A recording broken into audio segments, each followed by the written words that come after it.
Saudações e bem-vindo. O Moçambique celebrou em pleno 2020 os 30 anos da primeira Constituição multipartidária. Foi uma celebração que suscitou muitos debates envolvendo diferentes atores.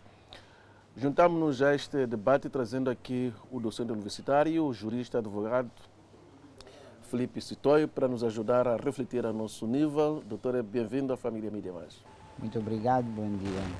Doutor Felipe, eu sugeria que começasse por contextualizar a introdução em Moçambique da Constituição multipartidária. Em que contexto é que ela surge?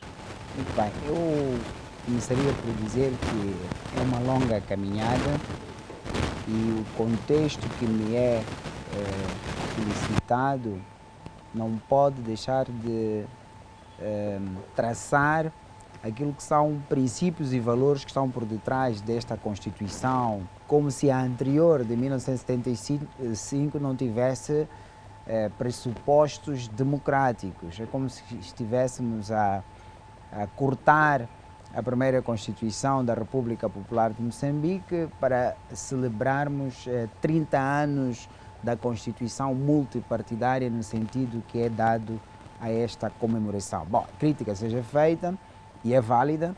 O que eu posso dizer é que a nossa Constituição não pode ser compreendida somente de 1990 para 2020, mas também temos que recuar ao período de colonização, temos que recuar aos princípios que nortearam a Constituição de 1975 para melhor compreendermos o porquê 1990 é que se introduz a Constituição multipartidária. A meu ver, temos um princípio libertário que guiou e orientou o processo de libertação, processo de autodeterminação dos povos e, paradoxalmente, a região austral de África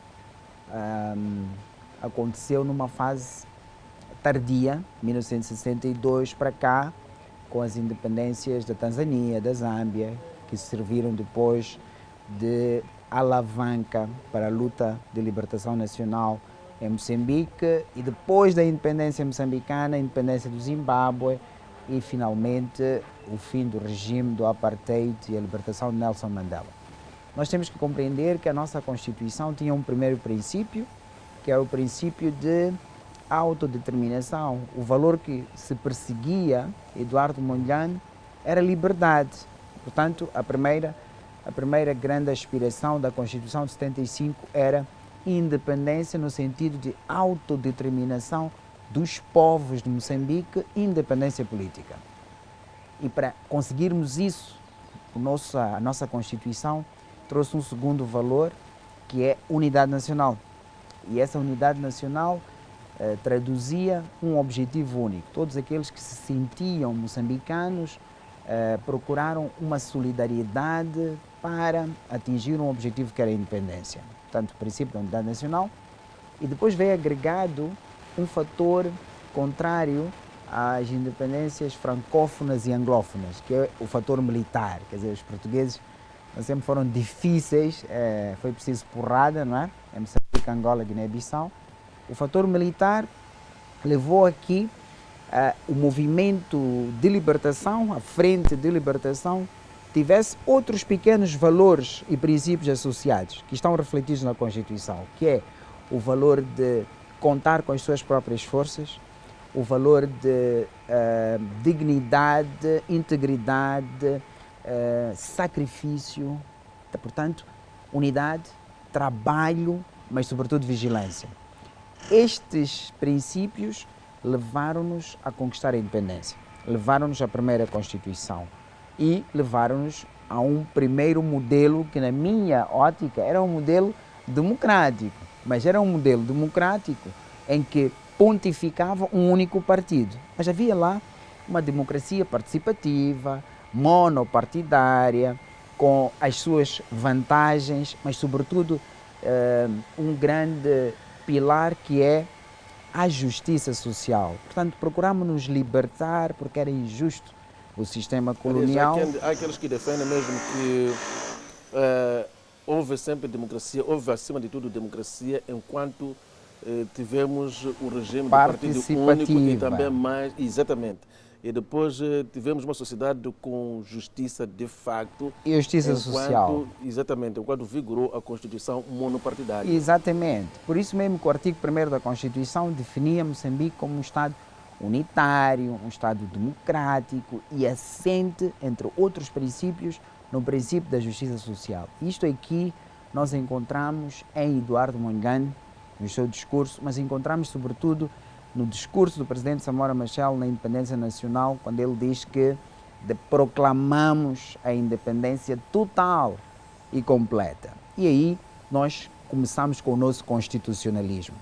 A Constituição de 1975 traz estes princípios, para mim, muito bons: unidade, trabalho, vigilância, e estes princípios também são transportados para a Segunda República, falemos assim, que começa com a Constituição de 1990, quando Moçambique e os moçambicanos perceberam que para ultrapassar os problemas criados com o primeiro regime ou o primeiro momento constitucional de 75, era preciso avançar para aquilo que não conseguimos avançar na Primeira República. Na Primeira República nós tivemos integridade, era patriotismo. Os moçambicanos eram famosos, e são famosos no estrangeiro, pela disciplina, pela integridade e no querer ser moçambicano. O espírito de unidade também. Unidade nacional e integridade. Então, e tinha um aspecto menos positivo, que era autoritarismo. Portanto, a Primeira República, o aspecto negativo que tinha era autoritarismo, menos liberdade, mais Estado, menos indivíduo, que é próprio do sistema monopartidário, que também não pode ser entendido isoladamente do mundo. Estamos num mundo bicéfalo, com o Muro de Berlim, com os problemas das grandes potências e com as alianças que estiveram por detrás da nossa independência.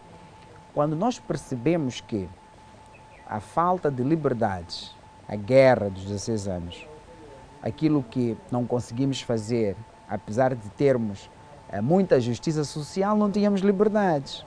É por isso que na segunda Constituição, que é a Constituição de 1990, que no meu entender, estamos aqui paradoxalmente a celebrar 30 anos dessa Constituição, devíamos estar a celebrar mais de 30, 40, contando com aquela de 75, com 2 momentos, introduz mais liberdades. Eu olho hoje para o senhor jornalista Boaventura Mandato, reformado agora, e recordo-me que começaram a ter liberdade de expressão, liberdade de pensamento, começaram a surgir mais meios de comunicação social, mais jornais, mais rádios, mais televisão, STV, enfim, estas novas liberdades de pensamento vieram como reação aos aspectos negativos da primeira Constituição. Tivemos mais universidades, medicina privada, autorização para exercício de profissões liberais, organização da ordem dos advogados, a abertura para a economia de mercado.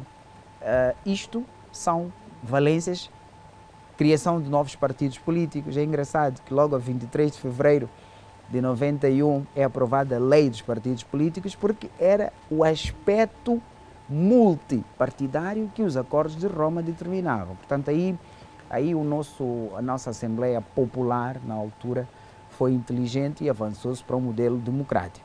Muito bom com estas liberdades, mas menos bom, na minha opinião, porque nós deixamos aquilo que apregoamos em 1975, aquilo que Eduardo Mondlane, no seu discurso, quando dizia que desencadeamos a insurreição geral armada do povo moçambicano, que era para atingirmos a liberdade e que fosse justa, justiça social. Então, na Segunda República, nós perdemos o valor de justiça social, essa mas ganhamos... foi intencional ou não? Não.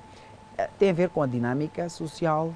Eu dizia que éramos muito autoritários na primeira, continuamos menos autoritário e abrimos-nos para uma nova realidade, que é a economia de mercado, para uma nova realidade em que não é um único partido, O partido não era partido-Estado, o partido começou a ser um ator político como qualquer outro. E aí mudamos a nossa maneira de pensar, de ser e estar. Mas hoje Obviamente, dificilmente se olha para o governo como sendo algo diferente da Frelimo. sim, é uma percepção que tem alguns factos concretos. Eu sempre costumo dizer que mesmo nas nossas famílias, quando o filho cresce e começa a contestar o pai, começa a apresentar ideias novas, é difícil sair de um regime monopartidário para um regime multipartidário com o mesmo partido no governo. Eu costumo dizer que algumas manias, alguns defeitos permanecem. As pessoas estão num momento multipartidário, mas com um pensamento monopartidário. Portanto, eu penso que aí ganhamos mais liberdade, mas perdemos justiça social. E por não termos tido estas liberdades de associação, de empreendedorismo, de abrir pequenos negócios, as veleidades individuais, os apetites individuais, começaram em alguns momentos a sobressair contra os interesses coletivos. Nós olhamos para a democracia multipartidária e cometemos erros crassos, que eu chamo de, em vez de partirmos para uma economia de mercado, partimos para uma economia que, a meu ver, no início foi selvagem e esquecemos-nos daqueles primeiros valores. Unidade, trabalho, vigilância. Mantivemos a unidade, deixamos de ser menos vigilantes conosco próprios e levamos a uma situação de dolarcracia, como eu costumo dizer. Quer dizer, começamos a olhar mais para o dinheiro, começamos a criar as elites e, paradoxalmente, as mesmas pessoas que defendiam na Primeira República o princípio da justiça social, da partilha, mais escolas, mais hospitais, já na Segunda República, paradoxalmente, os interesses já são diferentes. E nós começamos a assistir isto que eu chamo de dolacracia. Então, o que é que nós perdemos na Segunda República? Perdemos os valores de trabalho, perdemos os valores de vigilância, deixamos com que ONGs, parceiros externos, começassem a ingerir, a fazer uma interferência na gestão interna de assuntos de soberania, inclusive, que, a meu ver, são assuntos sensíveis da vida de um Estado, são assuntos que mexem com as nossas finanças, com os nossos recursos, com a nossa defesa, com a nossa soberania, que em nenhum momento deveriam ser permitidos interferência estrangeira nessas matérias. Mas a perda destes valores ocorre por força da Constituição ou haverá outras razões? Bom, não ocorre por força da Constituição, ocorre pela mudança social, pelas dinâmicas sociais. Quando nós proibimos durante muito tempo determinadas coisas, quando essas coisas são autorizadas, podemos entrar numa situação de exagero, de abuso. Costumamos dizer que abuso é uso excessivo, não é? Uso excessivo de uma determinada prática, de determinados comportamentos.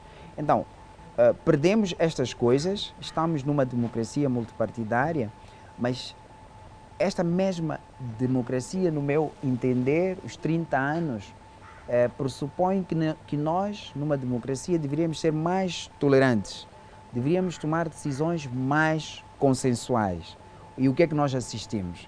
Nós assistimos que temos, sim senhora, uma democracia, temos pleitos eleitorais regulares, somos exemplo nisso, mas por outro lado temos pleitos eleitorais regulares, presidenciais, legislativas, assembleias provinciais, temos autárquicas regulares, já estamos nas quintas, no outro cenário estamos nas sétimas. Isto é muito bom, mas por outro lado os resultados das eleições presidenciais, legislativas, sempre foram contestadas. Os atores políticos, os principais atores políticos, sempre trouxeram nesta nossa Segunda República resquícios do passado.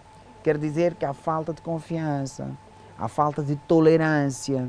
Ainda continuamos com alguns aspectos mal resolvidos desde 1962, no início da luta de libertação nacional, que se prolongaram na Primeira República e que se prolongam na Segunda República. Vê alguma justeza nestas reclamações pós-eleitorais? O que eu posso dizer como jurista é que um processo eleitoral é um processo de aquisição paulatina de etapas que, uma vez transitadas, os atores políticos não têm o direito de retroceder. Quer dizer o quê?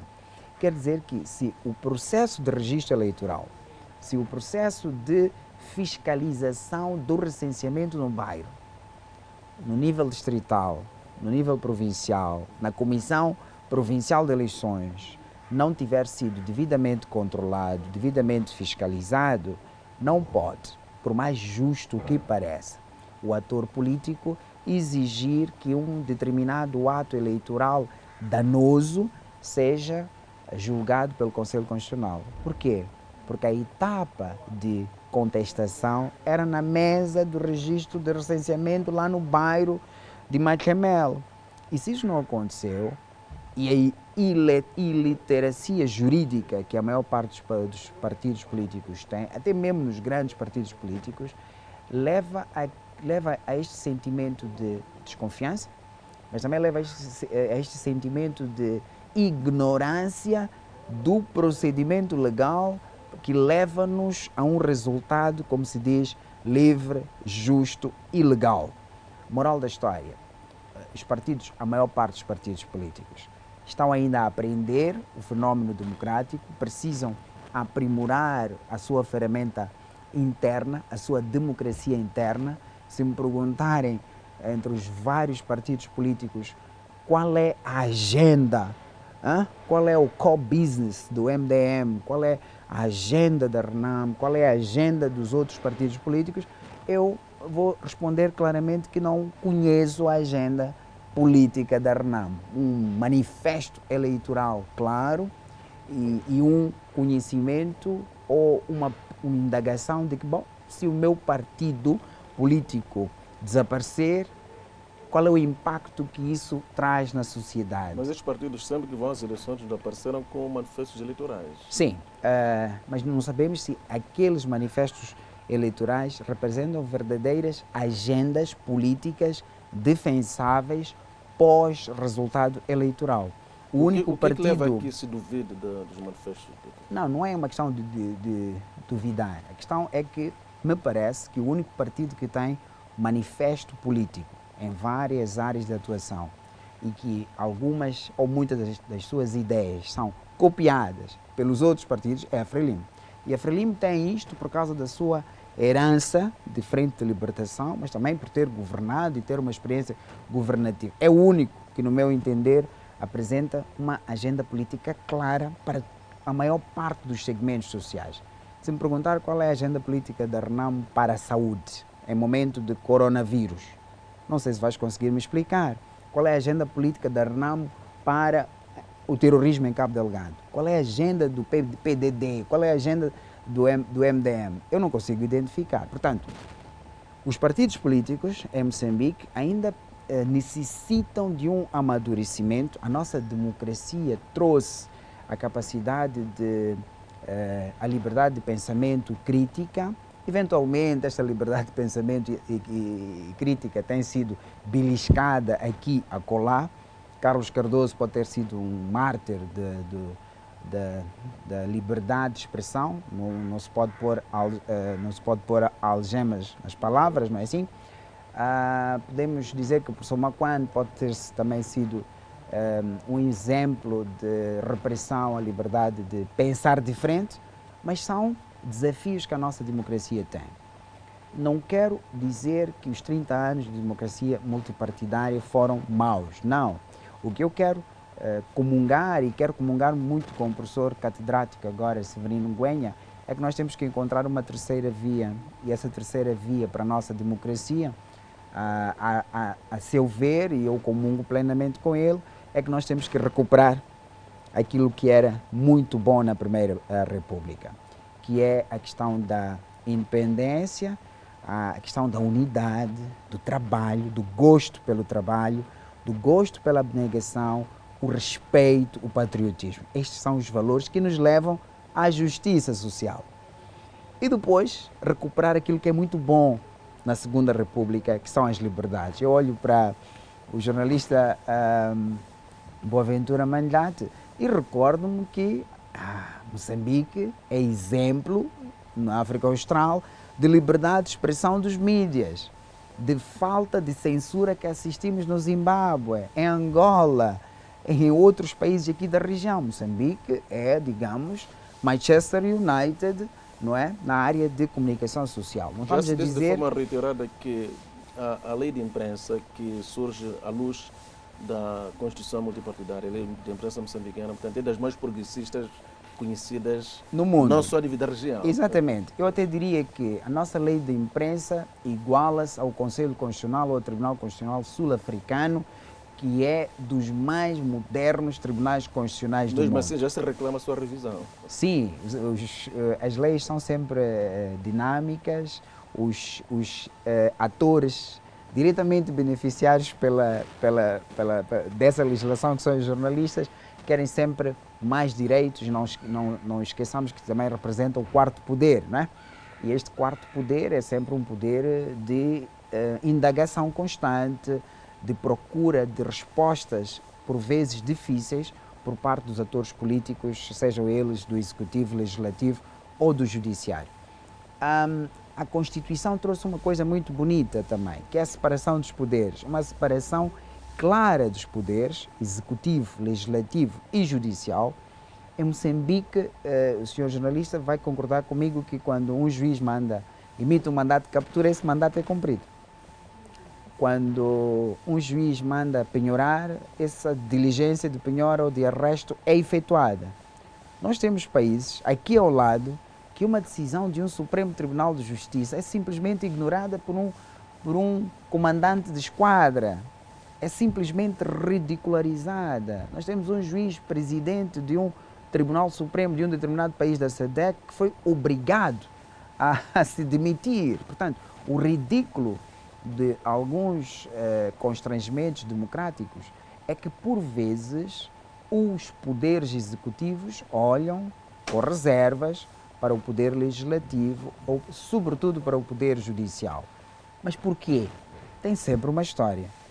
O poder judicial, na fase libertária, na primeira Constituição, foi erradamente visto como resquícios do aparelho colonial fascista português. E então o que é que nós fizemos? Nós, em algum momento, procuramos escangalhar, era esta a palavra, escangalhar o aparelho colonial opressor fascista português. E acabamos dando banho à criança e deitando fora a água suja e a criança. Portanto, nós temos que resgatar aquilo que são os princípios, como eu estava a dizer, princípios bons da Primeira República, princípios bons da Segunda República e caminhar para a terceira via, digamos, para uma descentralização que foi pontificada em 2018 pelo presidente Nyusi, o falecido presidente da RENAM. Caminhamos para uma descentralização efetiva, caminhamos para um poder local, caminhamos para, digamos, uma melhor democratização da política moçambicana, mas com os necessários cuidados. Nós não somos um país com 80 anos de independência ou 800 anos de independência, como tem Portugal ou como tem o Brasil. Nós estamos a gatinhar, temos 46 ou 45 anos de independência e desses 45 temos que tirar aí 16 ou 17 de guerra. Digamos, temos poucos anos de paz. Professora, sublinha aqui o facto de a Constituição proporcionar a separação de poderes, o que representa um ganho para a sociedade moçambicana. Todavia, ainda há muitas queixas porque o Presidente da República é detentor de poder quase que excessivo. Eu gostava de ouvir o seu comentário. Muito bem, isto é um grande debate na academia, mas é também na academia, na Faculdade de Direito e nos cultores de Direito Constitucional, mas isso não é um problema do Presidente. Não, o Presidente da República é um órgão de soberania. A Constituição da República atribui a este órgão singular, que é o Presidente da República, poderes e competências, direitos e obrigações. Se a Constituição da República atribui um leque de poderes para nomear juízes, conselheiros, Conselho Constitucional, Tribunal Supremo, Procuradoria-Geral da República, reitores, vice-reitores de universidades públicas, entre outros poderes, estou a falar de poderes no âmbito dos órgãos de soberania, mas também tem os vários papéis que esta figura, Presidente da República, desempenha. Temos um Presidente da República em tanto que chefe de Estado, um Presidente da República em tanto que mais alto magistrado da nação. Ele tem muitos poderes. O problema não é ele ter os poderes, a Constituição lhe atribui esses poderes. Significa que esta Constituição que celebramos tem certas imperfeições ainda. Qualquer Constituição tem imperfeições, qualquer lei não é perfeita. Eu costumo dizer que o direito é um conjunto de regras jurídicas para regular relações sociais. As relações sociais em 1975 não são as mesmas de 1987, com a introdução do PES, ou do Programa de Reabilitação Econômica, muito menos as relações sociais são as mesmas de 1990, quando já estávamos a negociar, e muito menos são as mesmas de 1994, quando começamos a fazer as primeiras eleições, e essas relações sociais não são definitivamente as mesmas no âmbito do coronavírus em 2020, nem no ciclone Idai, Kenneth em 2019. Portanto, as leis têm que se ajustar à dinâmica social, mas a sociedade é tão dinâmica que por vezes a lei fica um bocadinho atrasada na regulamentação de novos fenómenos. Agora já existe Zoom, já existem aulas em Zoom. A minha pergunta é, as instituições de ensino superior foram autorizadas para lecionar na plataforma eletrônica? Claro que não. Agora o que é que nós temos que fazer? Nós temos que regulamentar esta maneira de lecionar que se generalizou por causa de uma epidemia ou pandemia. O que eu quero dizer é que ela não é imperfeita. Ela é uma norma programática, é assim que nós ensinamos, é uma norma programática com princípios muito bonitos, com uma visão muito longínqua que deve ser materializada. É engraçado dizer que o nosso Conselho Constitucional, o venerando juiz Nguenha, no seu acórdão, num dos seus acórdãos de 2017, claramente o Constitucional reconheceu isso. E eles diziam, os juízes do Conselho Constitucional moçambicano, diziam que os princípios e as liberdades fundamentais que constam da Constituição necessitam de uma otimização. E essa otimização passa pela adequação de condições materiais, logísticas e procedimentais. Até alguns procedimentos que estão contidos na Constituição devem ser melhorados. Então, se é problema o excesso de poderes do órgão de soberania, Presidente da República, então, por via da reforma constitucional, que esses poderes sejam reduzidos, que o debate democrático seja verdadeiramente participativo, que leve a referendos, que leve a um debate aberto com a sociedade civil, para que concluamos que os poderes são excessivos e passemos de um regime semi-presidencialista para um verdadeiro regime parlamentar, se essa opção for uma opção mais adequada para o povo de Moçambique. Eu costumo dizer que não gosto de fórmulas eurocentristas que vêm desvirtuar a realidade antropológica e sociológica africana. Por exemplo, a democracia multipartidária no Ocidente apresenta uma bicefalia. Temos um Presidente da República sem muitos poderes e temos um Primeiro-Ministro com todos os poderes. Em África, esse conceito é completamente contrário aos nossos usos e costumes. Em África não há dois chefes. Acredito que o Sr. Boaventura Malhate vai concluir comigo e concordar comigo que em Chibuto, se existir um régulo, é um régulo, há dois régulos. Não há um régulo e um vice-régulo, não. Existe um chefe, então em África existe um chefe. Esta ideia de primeiro-ministro e presidente é uma solução europeia. A questão jurídica que não quer calar é: será que essa opção que nos foi inculcada, que nós erradamente aceitamos e colocamos na Constituição, satisfaz os interesses do povo moçambicano? O povo entende governador provincial e secretário de Estado agora? Essa confusão, essa bicefalia no governo da província, isso aí é compreendido. Nós próprios juristas temos dificuldades de perceber bem quem vai cortar a fita. É o governador e andou-se aqui numa polêmica das sirenes, das escoltas. Isso é para mostrar que algumas soluções no jogo democrático têm que ser compatibilizadas com a nossa realidade sociocultural, étnica, multidiversidade cultural, e nós temos que procurar soluções verdadeiramente moçambicanas e não copy-paste. Dizia eu, e volto a repetir, os nossos políticos têm que fazer uma espécie de contrato político entre eles. Têm que decidir quais são os valores, quais são os princípios, quais são as instituições, quais são os segredos que não devem ser partilhados com ninguém. Nós tivemos isso na Primeira República com o presidente Samora. Filipe citou, Sim.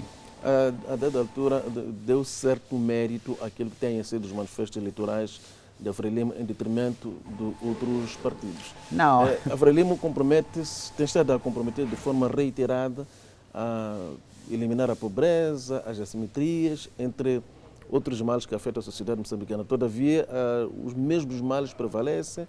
Temos os níveis de pobreza um pouco altos, acima da metade. As assimetrias também tendem a acentuar-se. Eu gostava era de ouvir o seu comentário. Bom, primeiro vou corrigir. O que o Sr. Boaventura Malhate disse é a sua opinião. O que eu disse foi: não consigo encontrar uma agenda política clara nos outros partidos como a encontro na Frelimo. A diferença é mínima.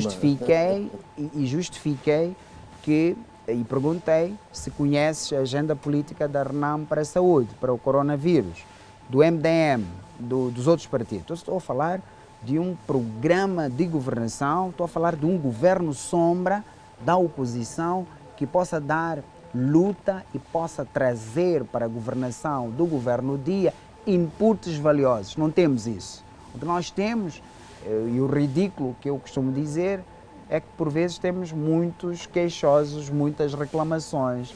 É o que eu dizia, as veleidades individuais sobrepõem-se aos interesses coletivos. Nós perdemos, e os nossos deputados também, a maior parte deles, perderam o sentido de missão que os leva à Assembleia da República. Em vez de colocarem o povo em primeiro lugar, acredito que colocam primeiro os seus interesses intestinais umbilicais. É exatamente a crítica que se faz a esta segunda Constituição. O que nós perdemos na segunda Constituição, perdemos e confundimos a democracia com a dolarcracia, como eu chamei. O que eu estou a dizer é que não dei nem dou nota negativa ou desprimor às agendas políticas dos partidos da oposição, simplesmente elas não são expressivas. Se o são, não são devidamente colocadas na arena política para que a sociedade civil, a academia, possa discutir a agenda política da oposição e discutir ideias. Nós discutimos pessoas.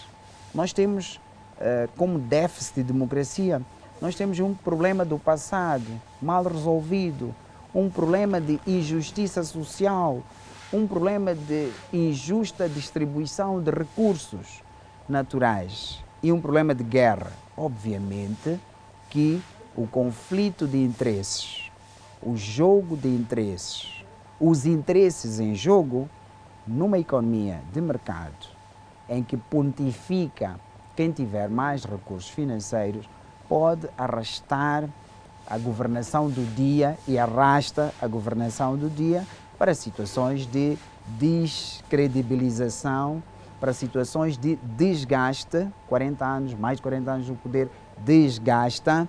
Não há nenhum régulo, não há nenhum governador que fica 40 anos no poder e todo mundo vai continuar a idolatrá-lo. O que eu estou a dizer é que, por mais que a Frelimo tenha cometido erros, e é normal cometer erros, continua a ser a força política mais séria na nossa realidade, mais séria, mais consequente, com programas que podem não ser perfeitos, mas com programas que estão-nos a governar. A alternativa deveria surgir das eleições, mas quanto mais analisamos os fenómenos eleitorais e as campanhas eleitorais e a organização que os partidos políticos têm, nós verificamos uma iliteracia grave. Nós verificamos que os partidos da oposição não têm alternativa ou nem sequer são unidos. E nós verificamos também uma supremacia da Frelimo em relação aos outros partidos. Portanto, como é que dizia o presidente Samora, a vitória organiza-se, a vitória prepara-se. Se eu perguntar agora, os partidos da oposição estão preparados para as próximas eleições autárquicas? Ou estão preparados para discutir a lei do branqueamento de capital ou da lei sobre a recuperação de ativos? Estão preparados para discutir isso, o processo de implementação do Gabinete de Informação Financeira? Estão preocupados em saber qual é a política do Ministério da Saúde para o coronavírus, para as enchentes, para os transportes? É a agenda que está a faltar. Nós não podemos fazer uma democracia sem um verdadeiro comprometimento político, uma verdadeira responsabilização política dos partidos pela sociedade. Esse é o nosso mal. Mas esta supremacia que a Frelimo demonstra, muitas vezes é conseguida com recurso a bens públicos. Sim, é crítica que tem sido feita e há factos, há dados, há acórdãos do Conselho Constitucional, há relatórios da Comissão de Direitos Humanos, a Comissão da Ordem dos Advogados, observadores nacionais e internacionais. E há recomendações do Conselho Constitucional sobre esta matéria. Há legislação eleitoral que penaliza e criminaliza estes factos. A questão jurídica que eu não quero calar é: algum ator político conseguiu, com apoio de advogados, usando o poder judicial existente, colocar em tribunal, que é o lugar próprio para discutir estas matérias, essas situações? Estão eles preparados para isso? Repare que a nossa sociedade vem de um regime monopartidário. Caminhamos para um regime democrático, estamos numa democracia multipartidária em constante mutação. Estes fenómenos que nos são geneticamente estranhos têm que ser aprimorados, têm que ser aculturados e têm que ser transpostos para a nossa lei com base em estudos, com base numa assessoria técnica adequada. Eu costumo dizer que a nossa Assembleia da República, que é o nosso Parlamento, deverá ter a melhor assistência jurídica, econômica, social, técnica, para todas as matérias que eles devem legislar. O que nós assistimos é que a iniciativa legislativa predominante nos últimos 10 anos vem sempre do governo, vem sempre do executivo. O executivo é que alcandora a iniciativa legislativa que é constitucionalmente entregue à Assembleia da República. Mas por quê? Por causa da insuficiência técnica. O doutor Filipe citou, acredita numa democracia efetiva num contexto de pobreza, de assimetrias? Olha, conflitos pós-eleitorais, os conflitos prevalecentes no centro e também o terrorismo na província de Cabo Delgado. Não, eu acredito que qualquer sociedade tem os seus problemas, tem os seus desafios, tem as suas formas democráticas de ser estar. Nenhuma sociedade, mesmo americana, é perfeita.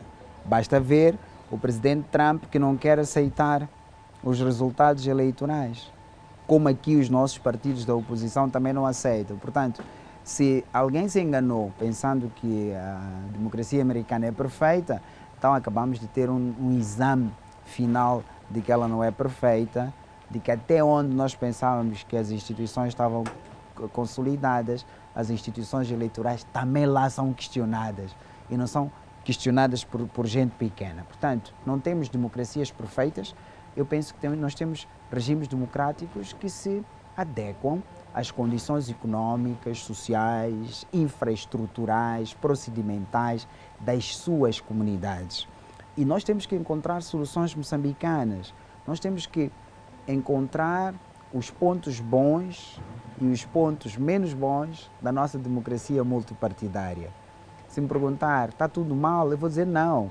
Estamos a caminhar muito bem. E é ao caminhar, a trabalhar, a cair, mas sobretudo ao levantar, que a nossa democracia e as nossas instituições vão ficar cada vez mais fortalecidas.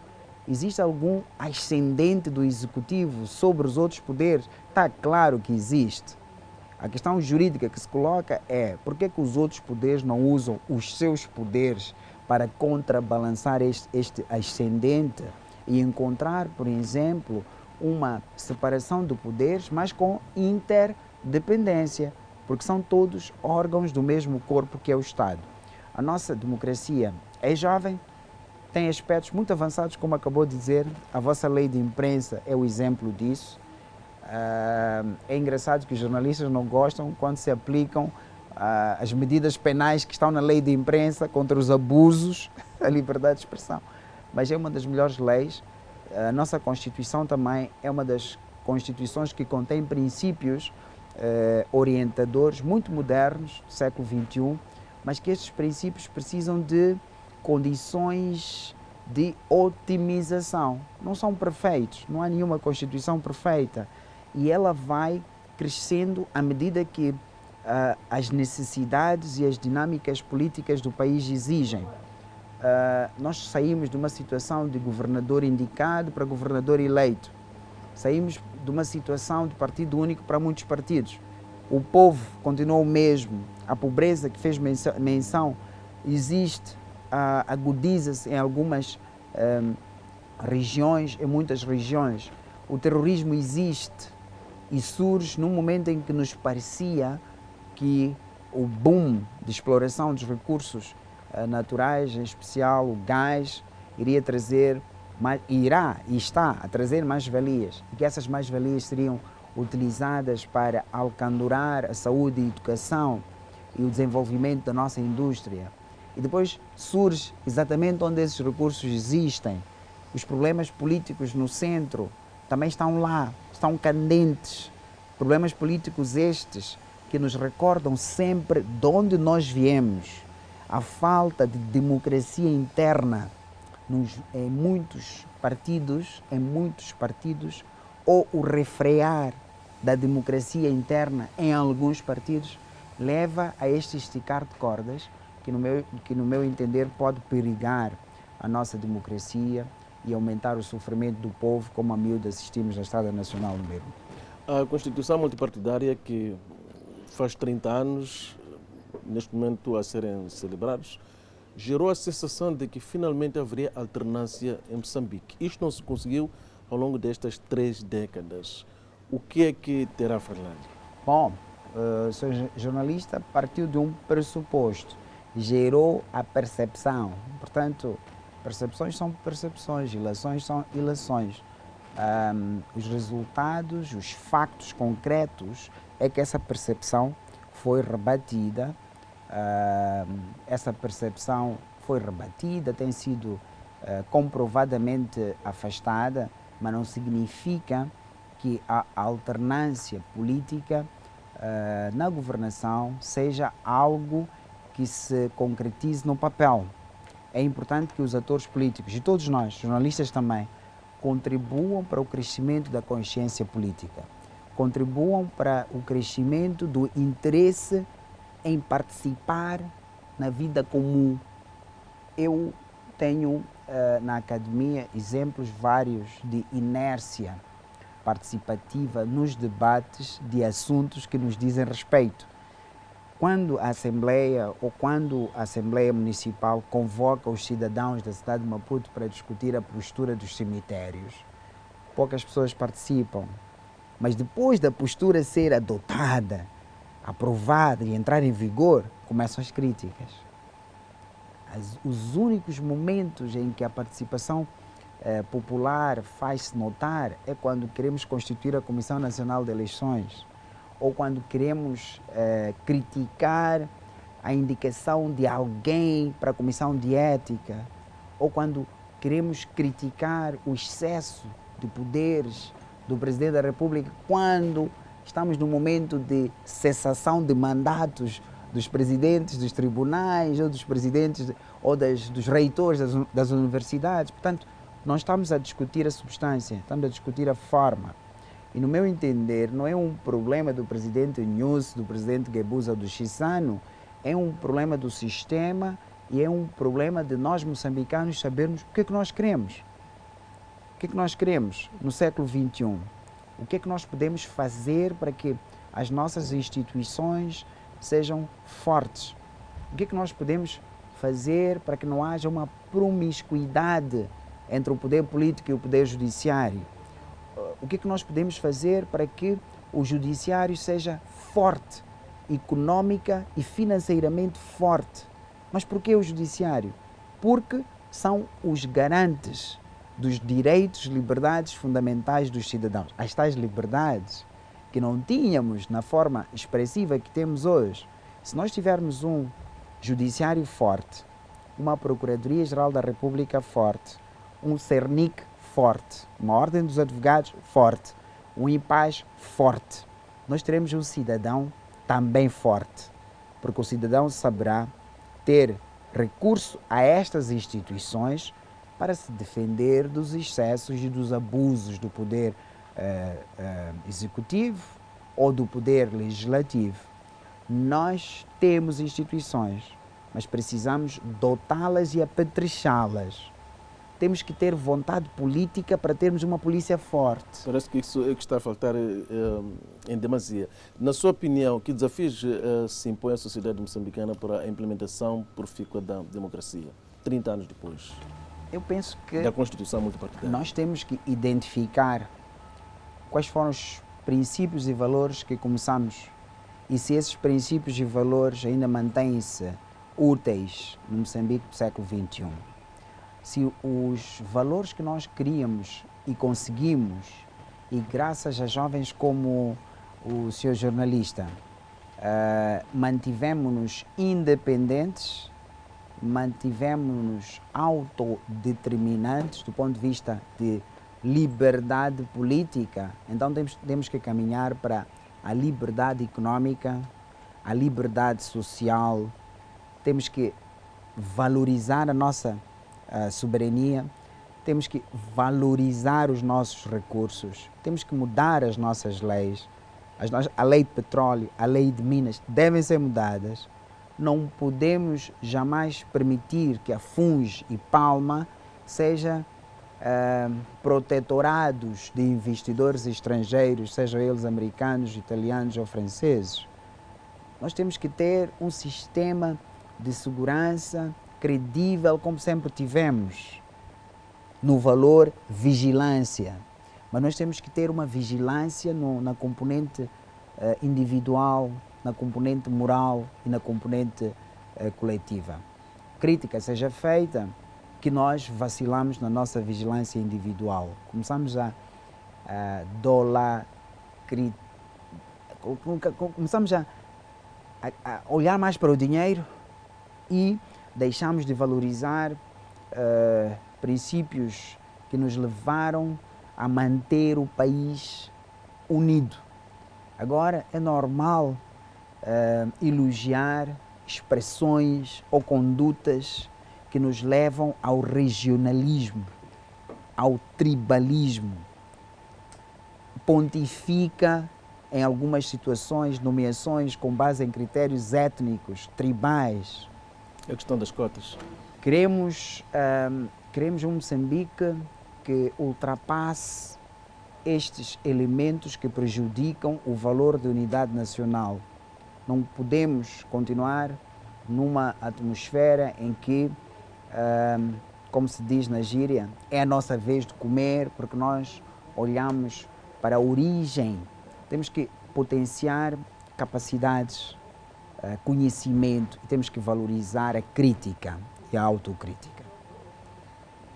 O docente universitário, jurista, advogado Filipe Sitoy foi o nosso convidado a esta reflexão sobre o debate que marcou quase todo o ano de 2019 em celebração dos 30 anos da Constituição Multipartidária. Para si que esteve na nossa companhia, fica aqui o nosso muito obrigado. Nós voltamos proximamente sempre com mais um tema de atualidade para a devida reflexão.